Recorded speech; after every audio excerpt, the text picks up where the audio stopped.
Olá, eu sou Stella Sebastião, sou técnica de nutrição. Sejam bem-vindos ao canal que lhe deixa informado sobre a nutrição. Para o tema de hoje, eu trouxe um assunto muito interessante. Eu achei também importante, né, mudar o ponto de vista de muita gente acerca desse tema. O tema de hoje é: entre animal e vegetal, qual é a fonte alimentar mais saudável? Claro, se vocês tiverem alguma dúvida, se tiver alguma coisa que a gente não abordar aqui no vídeo, você pode mandar nos comentários e dizer também se foi benéfico ou não o conteúdo de hoje.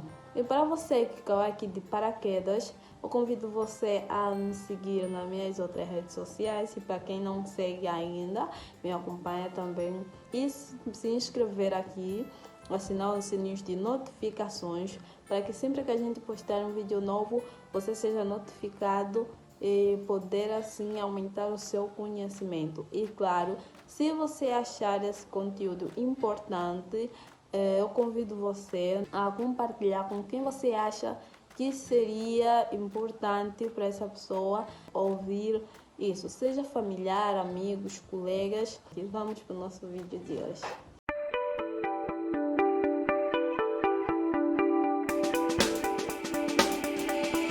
Qual alimentação é mais saudável? Animal ou vegetal? Antes de eu começar a mostrar os pontos de cada um, eu vou dizer que a alimentação equilibrada entre os dois tipos de fontes alimentares é o mais saudável possível e equilibrada. A nutrição é isso, é o equilíbrio de tudo que nós consumimos. Então, vamos lá. Vamos falar sobre o alimento de origem vegetal. O alimento de origem vegetal é muito prestigiada pelas pessoas. As pessoas dizem sempre que é muito saudável. Há pessoas que não conseguem comer nada sem consumir verduras. Dizem que é muito saudável a verdura e tudo mais. É saudável sim, senhora. Mas também aqui há um porém. Não só das verduras, mas de todos os alimentos de origem vegetal. E qual é esse porém? Os antinutrientes que eles contêm. O que é isso, antinutriente? Antinutrientes são substâncias que as plantas produzem como mecanismo de defesa. Só que essas substâncias, elas ficam presentes nesses alimentos. O que essa substância, esses antinutrientes fazem no nosso organismo? Como seu nome já diz, ela inibe a ação ou a absorção do nutriente pelo nosso organismo. Por quê? Por causa do outro ponto que também é um porém dos alimentos de origem vegetal. Aí vamos ver o segundo motivo que torna o alimento vegetal não ser mais saudável que a animal. O segundo ponto qual é? Que o alimento de origem vegetal é muito complexo, vamos assim dizer, ele é muito complexo para o nosso organismo.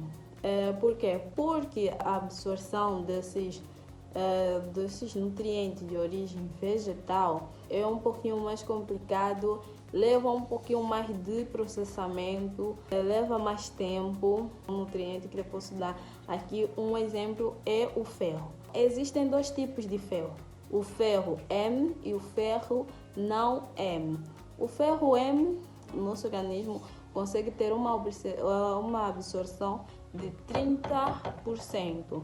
Já o não M, o nosso organismo tem apenas 10% de absorção desse nutriente. O ferro M é o ferro presente ou produzidos, ou seja, é o ferro que encontramos em alimentos de origem animal, aquele ferro que a gente encontra no peixe, no ovo e por aí vai. E o ferro não M é o ferro presente nos alimentos de origem vegetal, como por exemplo no feijão, que são apenas 10%. Já no de origem animal, o ferro M a gente tem 30% de absorção desse alimento. Tem como melhorar esse quadro dos 10% de ferro que a gente absorve nos alimentos de origem vegetal? Sim, tem. Como? Fazendo o consumo de vitamina C. A vitamina C tem uma dessas funções. Fazer com que o organismo tenha uma alta absorção do ferro. Ela ajuda o ferro a ser absorvido numa maior quantidade. Se nós tivermos, por exemplo, os 10% que o nosso organismo sem a vitamina C consumiria, com a vitamina C ele pode chegar a 20% ou mesmo até os 30%. Mas nós vamos olhar também no ferro M, o de origem animal. Se o de origem vegetal saiu dos 10 para os 30, então se a gente acrescentar a vitamina C no ferro M, a gente vai ter uma maior absorção. Podemos chegar a 50% de absorção do ferro. Então, já está vendo aí como é que vai ficando o balanceamento, né?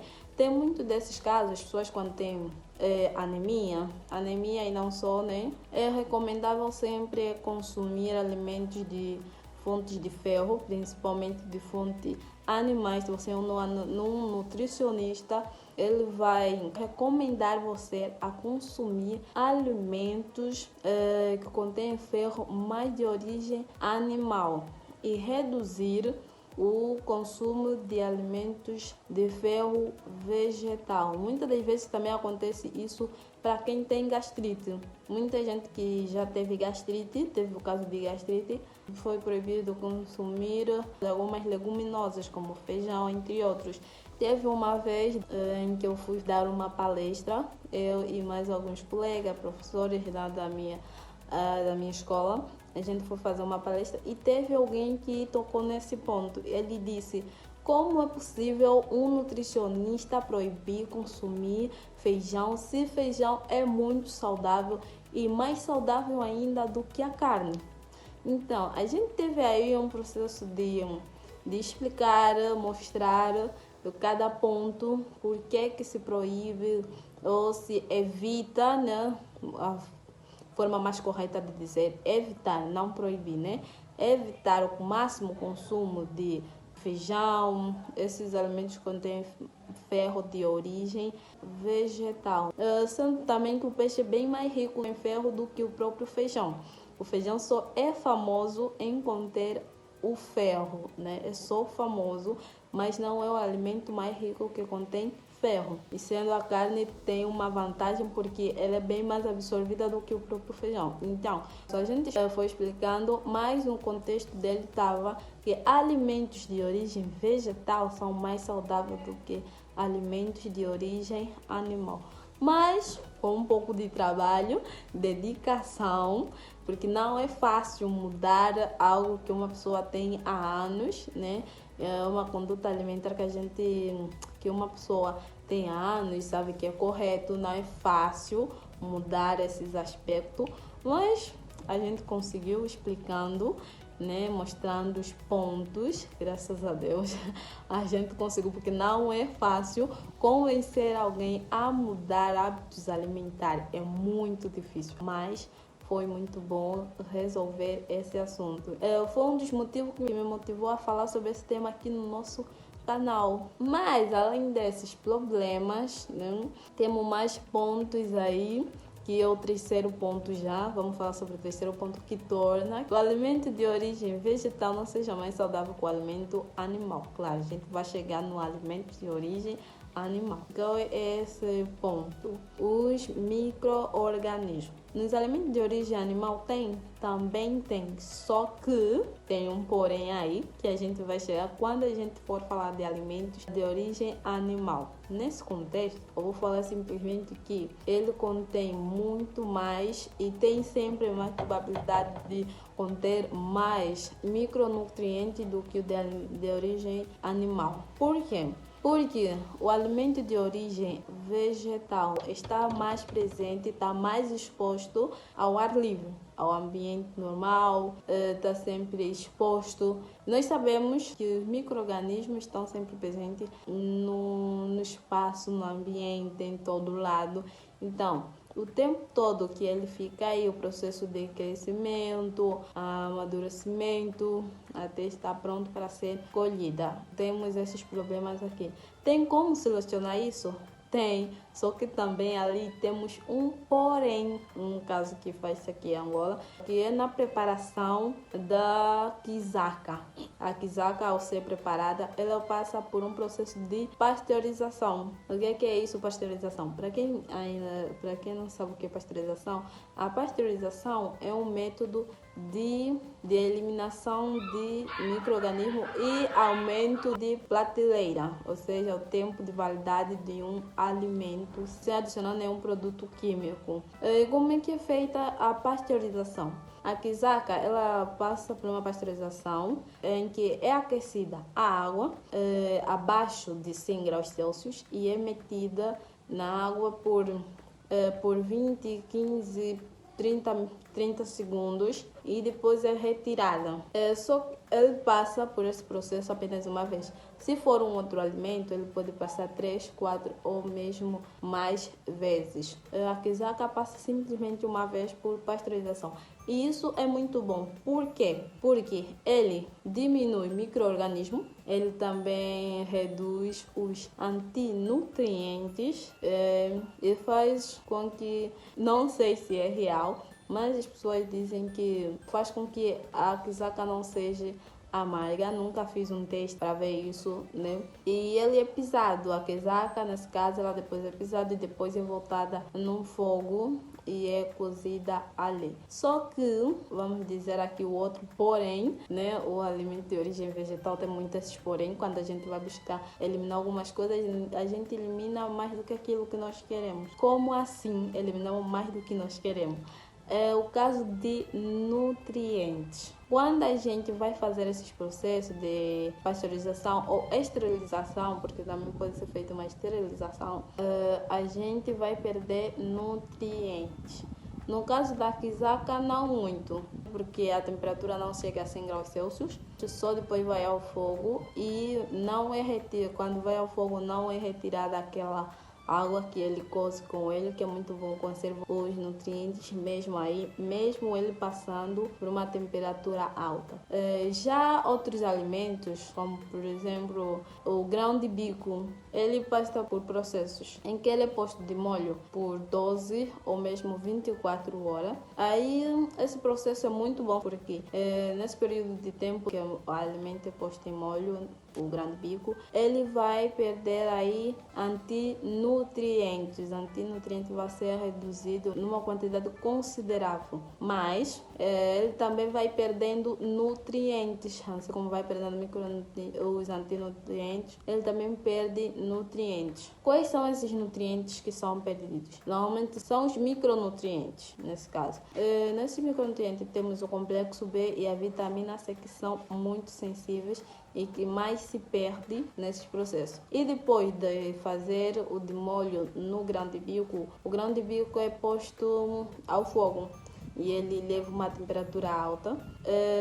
Eu não sei se alguém cozinha junto com a água, mas muitas das vezes que eu acompanhei, eu vi a água com que é fervida com ele, o grão de bico, não é a mesma água que é cozinhada. Então, fervendo o grão de bico nessa água, a temperatura acima de 100 ou a 100 graus Celsius, ela vai perdendo nutrientes, antinutrientes também vão sendo perdidos, mas também vai perdendo nutrientes. E esses nutrientes não são recuperados porque a água é deitada fora. Então, os nutrientes são deitados fora, o que torna o alimento já reduzido dos nutrientes. E a gente sabe, né, como eu já expliquei nos passos anteriores, ele, quando for ingerido no nosso organismo, não terá uma grande absorção daquele pouco que resta, só será aproveitado uma parcela pequena.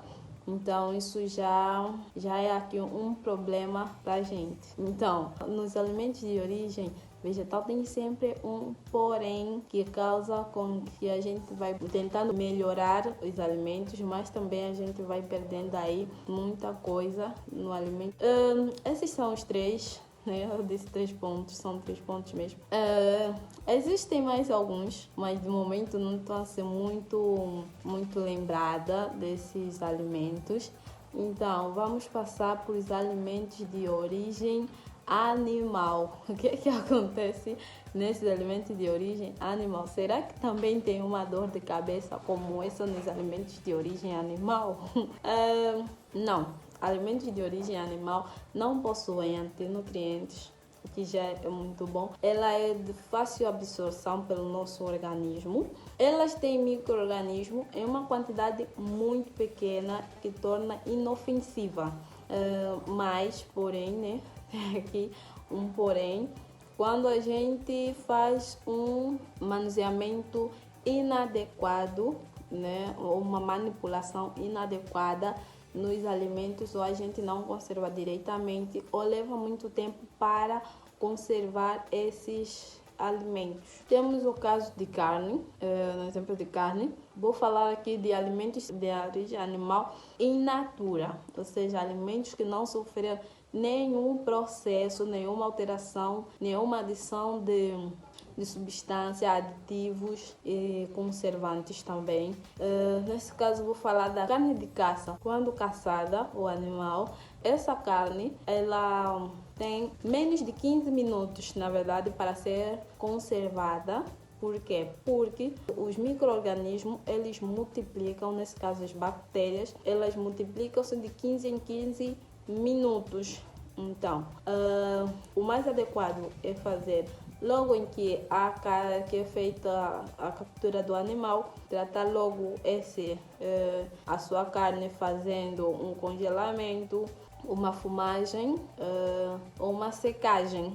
A secagem vai demorar, mas tem um processo aí para fazer a secagem que vai fazendo com que ele não adquira essas bactérias. Por que a gente tem que fazer o congelamento, a fumagem ou a secagem? Porque o que é que tudo isso tem em comum? Tem em comum que eles todos têm um único objetivo, que é retirada de água. Por que a retirada de água? Porque as bactérias elas multiplicam-se em ambientes úmidos e com proteína. Então, a gente vai fazer esse processo para inibir a ação das bactérias. A gente vai fazer a retirada da água livre do alimento. O que é água livre? A água livre é aquela água em que é notável, né, no alimento. Não é a água que está dentro da composição das moléculas desses alimentos. Então, é muito importante você fazer esse processamento.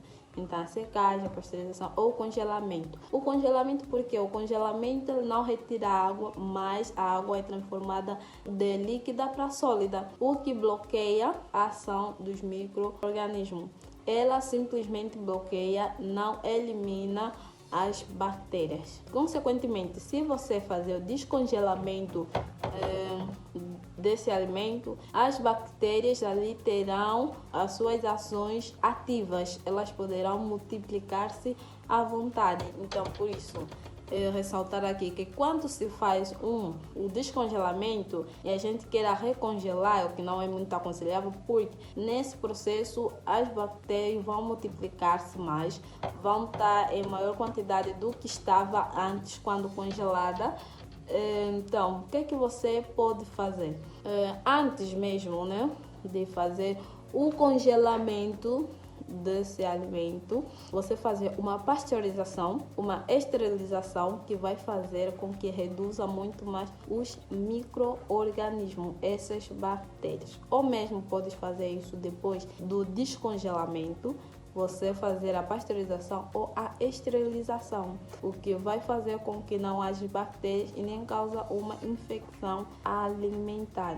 Essas infecções, na verdade, são mais percentuais de alimentos de origem vegetal, como a febre tifoide e a febre entérica. A febre tifoide e a febre entérica, porque elas são provocadas por bactérias do mesmo grupo, que são a bactéria tif, que é a bactéria que é responsável pela causa da febre tifoide, e a bactéria paratifo, que é responsável pela febre entérica. Então, se você não fazer o manuseamento desses alimentos, você pode adquirir uma infecção alimentar, que pode ser a febre tifoide ou a febre entérica, entre outras infecções também que existem. Muita gente chega a ser intolerante a muitos alimentos de origem animais, como a lactose, que é o açúcar do leite, glúten, o glúten também tem origem vegetal, encontramos no trigo e entre outros. Então é isso. Então, entre animal e vegetal,